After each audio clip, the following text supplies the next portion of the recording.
कहावत है कि मुँह मारी मारो जायड़ो जब तक सूरज चांद तपे, अर्थात मैं अपनी माँ का जाया बेटा बेटी हूँ। जब तक सूरज चांद रहेगा अन्याय के खिलाफ खड़ा रहूँगा। आज हर एक पुरुष को अपनी माँ के उस कोख का सम्मान करना चाहिए जिसने उसे जीवन दिया। हमें हमारी बेटियों को बचाना नहीं बल्कि बनाना है। हमें सावित्रीबाई फुले और कल्पना चावला जैसे उदाहरण याद रखने होंगे। हमें समाज में व्याप्त निःशंसता को समाप्त कर नारी की गरिमा को पुनः स्थापित करना होगा। यह केवल सरकार का कर्तव्य नहीं बल्कि प्रत्येक नागरिक का उत्तरदायित्व है। मेरे दोस्तों, संविधान केवल हमें अधिकार नहीं देता बल्कि ढाल भी प्रदान करता है।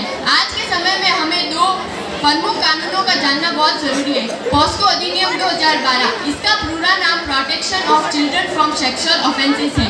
यह बच्चों को के साथ होने वाले यौन व्यवहार और दुर्व्यवहार से बचाने के लिए है। ये इतना सख्त कानून है कि इसमें अपराधी को उम्र कैद तथा फांसी की सजा तक का भी प्रावधान है।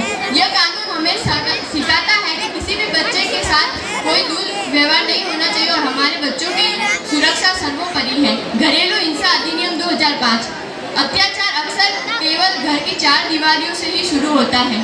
डोमेस्टिक वायलेंस एक्ट, यह महिलाओं को शारीरिक, मानसिक, आर्थिक और भावनात्मक प्रताड़ना के खिलाफ कानून है। हमें हमारे समाज को बताना ही होगा कि महिलाओं और बेटियों पर हाथ उठाना मर्दानगी नहीं बल्कि एक दंडनीय अपराध है। हम नारी शक्ति के नारे तो बहुत लगाते हैं, लेकिन जब हमारे घर में किसी महिला का गला घोटा जाता है तो हम पारिवारिक मामला कहकर शांत हो जाते हैं। जब एक पढ़ी लिखी औरत यह सोचकर चुप रहे कि लोग क्या सोचेंगे, तब लगता है कि संविधान हार गया है। हमें इस चुप्पी को तोड़ना होगा। न्याय में देरी न्याय न मिलने के बराबर है। हमें इन कानूनों का उपयोग सुरक्षा सुनिश्चित करने के लिए करना होगा, ना कि लोगों को डराने के लिए।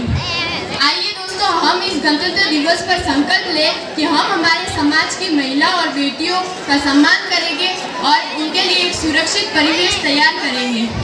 खुद को बदलने का संकल्प लेना होगा। बेटियों को स्वावलंबन का पाठ पढ़ाना होगा। ना सहो अत्याचार, ना बनो मुक्त दर्शक तुम। अब हर एक घर में नया संविधान बनाना होगा। उठो द्रौपदी, शस्त्र उठा लो, अब गोविंद न आएंगे। छोड़ो मैली, खड़क संभालो, खुद ही अपना चीर बचा लो। दूध बिछाए बैठे शकुनी, मस्तक सब बिछाएंगे। उठो द्रौपदी, शस्त्र उठा लो, अब गोविंद न आएंगे। किससे आस लगा बैठी हूँ बीते हुए कबारों से, कैसी रक्षा मांग रही हो दुशासन दरबारों से। स्वयं जो लज्जाहीन पड़े हैं वो क्या लाज बचाएंगे। उठो द्रौपदी, शस्त्र उठा लो, अब गोविंद न आएंगे। उठो द्रौपदी, शस्त्र उठा लो, अब गोविंद न आएंगे। जय हिंद, जय भारत।